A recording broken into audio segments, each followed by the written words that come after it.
প্রিয় দর্শক আসসালামু আলাইকুম। আজকে আসলাম কক্সবাজার থেকে সোনাদিয়া, একটু ঘুরতে আসলাম। সোনাদিয়া এখানে মাছ শুকানো হয়, ইনশাল্লাহ একটু কোরআন তালাত করব।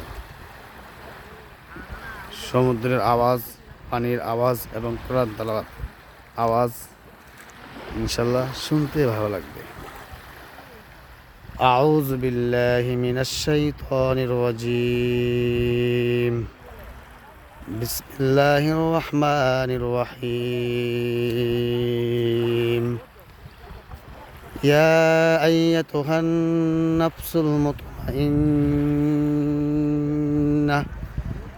ارجعي إلى ربك راضية مرضية فادخلي في عبادي وادخلي جنتي.